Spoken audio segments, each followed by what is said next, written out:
Just want to make a quick video kind of touching on the whole oil pressure subject and kind of give you a tip if you notice a dip in oil pressure or whatever, you might have an issue, you might not, so just want to talk about it. Years ago with this white car, I was cruising around and I noticed the oil pressure gauge on the dash was like just kind of randomly just kind of dipping out, it would just kind of dip down and come back up. So at first I thought, oh, that's kind of weird, didn't think much of it, and I thought, well, maybe something's going wrong with the gauge, So probably like a week or two later, I went to do an oil change, and the second I pulled the oil plug out, I had a bunch of coolant come out first. So I was like, well, that's not good. So I ended up taking the upper and lower intake off, and what had happened is the lower intake manifold on this car had been leaking into the valley. So it was like an internal water leak. So getting back to this whole oil pressure thing, depending on the temperature and the weight of the oil, kind of going back to what was happening with this black car, I feel like when the oil was cold, it had enough viscosity to take up all the clearance that's in those bearings from being beat out of there.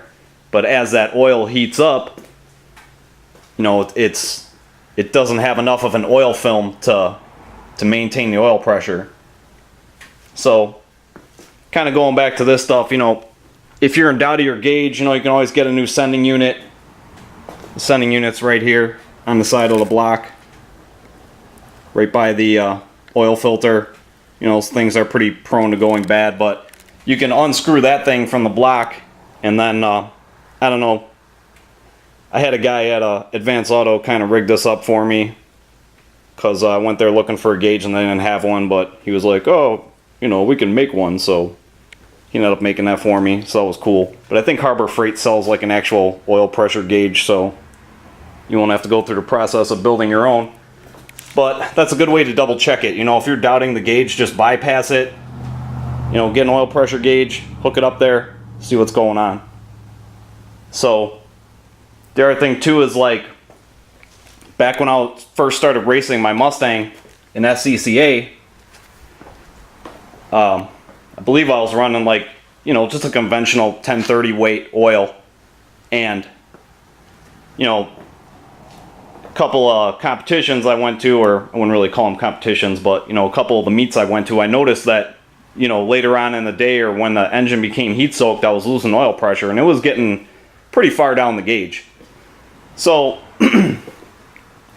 my dad and I talked it over back then, and he was like, well, maybe you should run a heavier weight oil, it's just getting too hot or whatever. So that's what I ended up doing. I ended up switching to Castrol Syntec 550, and that made a big difference in the oil pressure. So, depending on how you run your car, you might need to step up to a heavier weight oil. Now, like on the street, not really a big deal. I mean, this car's not getting the beat down on the street the way it does at, running SCCA. Especially there was a time when my buddy Brandon was co-driving with me, so I think you'd get 2 runs for your session or whatever. So, I mean, the car was doing double runs. I'd get 2 runs, he was co-driving, so he'd get 2 runs. So, I mean, the car was, pretty much back to back, just getting, its ass kicked off. So, stepping up to a heavier weight oil was pretty important because the engine was really getting heat soaked. So going back to JPP was talking about like his car, and he was saying he noticed a dip in oil pressure. So I put together some clips of last weekend. I was rolling out with my dad. We were just cruising in his car.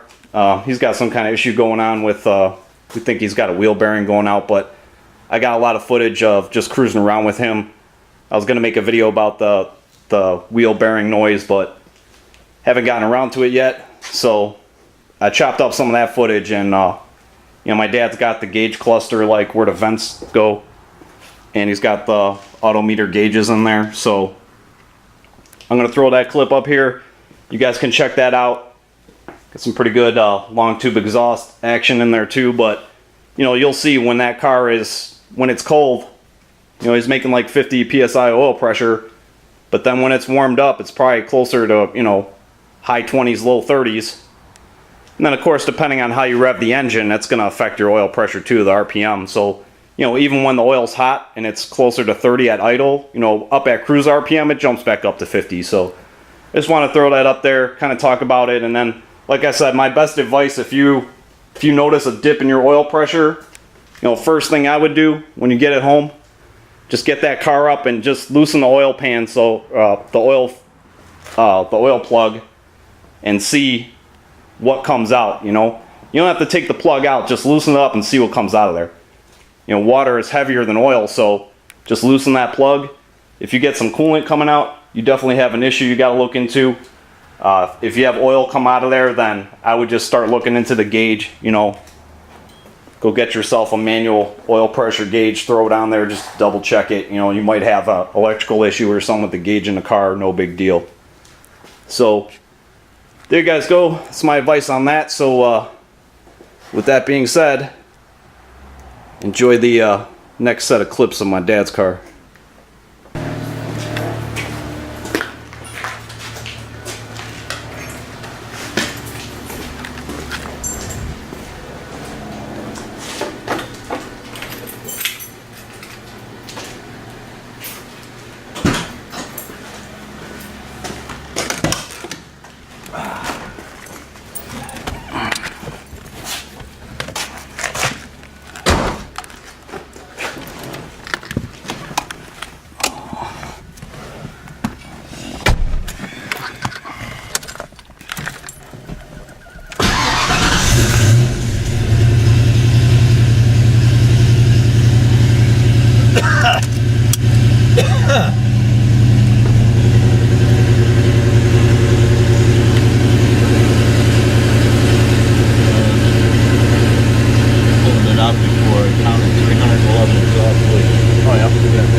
Some bolt tightening to do. Yeah.